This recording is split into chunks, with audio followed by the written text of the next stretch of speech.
Have you ever wondered what is really going on in your head when it's 2 a.m. and you just can't bring yourself to go to sleep? Well, in this explainer, we're going to dive deep into the hidden psychology behind that late night habit. You know exactly what this feels like, right? You've been dragging yourself through the day, just dreaming of your pillow.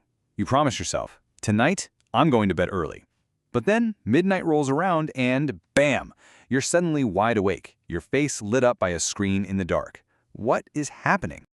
So it's easy to beat yourself up about it. Society might just call it laziness or a lack of discipline, but psychology tells a completely different story. It's actually a very real, very human reaction to a world that is just moving way too fast for our brains to keep up. We're going to break it down into 4 common psychological reasons, 4 different types of people who stay up late. And as we go, I bet you're going to see yourself in one of these. Stick around, because the last one, well, it might just change how you think about your late nights forever. Okay, first up, we have type 1, the freedom fighter. You might also call this person the overstimulated escapist. This is for anyone out there who feels like their day is just a nonstop marathon of demands and their brain never ever gets a break. There's actually a clinical term for this, and it's perfect. Revenge bedtime procrastination. And that word revenge is everything. See, you're not just staying up because you're not tired. You're staying up as an act of rebellion.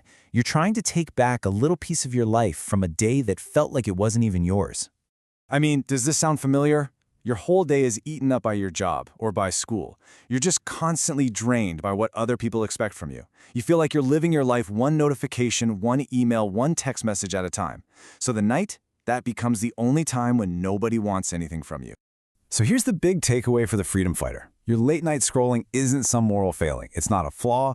It's a really deep, really human need for a little bit of freedom in a life that feels like it's squeezing you from all sides. All right, our second type is the anxious mind, or the anxious overthinker. This is for anyone who's lying in a perfectly quiet, dark room, but their mind is just screaming with thoughts. Think about it. During the day, your brain is just busy. It's in performance mode. It's managing social situations, it's comparing, it's putting out fires. But at night, when all of that noise stops, that's when the walls come down. That's when all the insecurities creep in. You start replaying conversations, wondering if you said the right thing, and worrying about every little thing on your to-do list for tomorrow. And you know what a huge part of this is?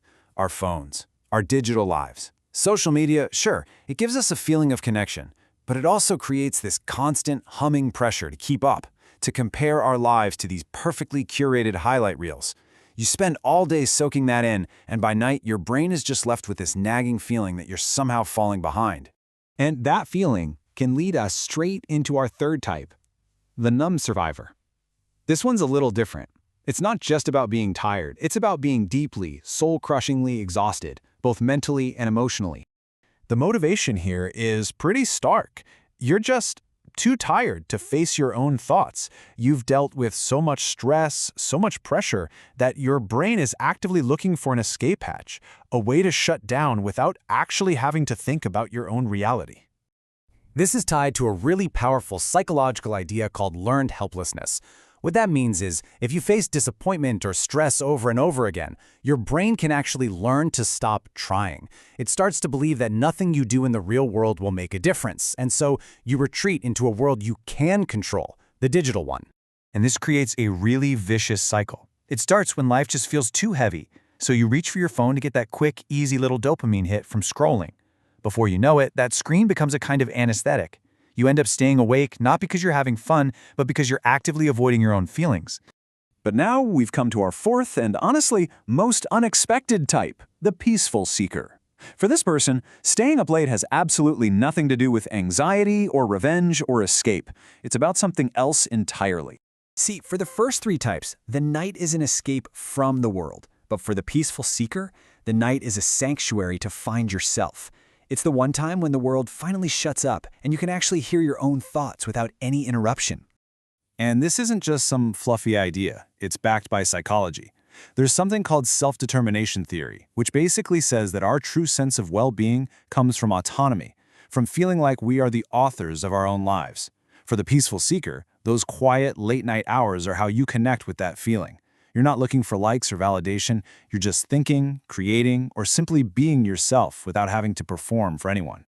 So if this sounds like you, then maybe your late-night habit isn't a problem to be fixed at all. Maybe It's your superpower. It's your quiet, deliberate way of protecting your inner peace in a world that is doing everything it can to disrupt it. So you see, staying up late is so much more than just a sleep issue. It's a story. It's your subconscious telling you something about what it is you truly need. The real question is, what's your nightly narrative? Which of these stories really hit home for you? Are you the fighter, the overthinker, the survivor, or the seeker? Let's just look at them one last time. Each one reveals a powerful, unmet need.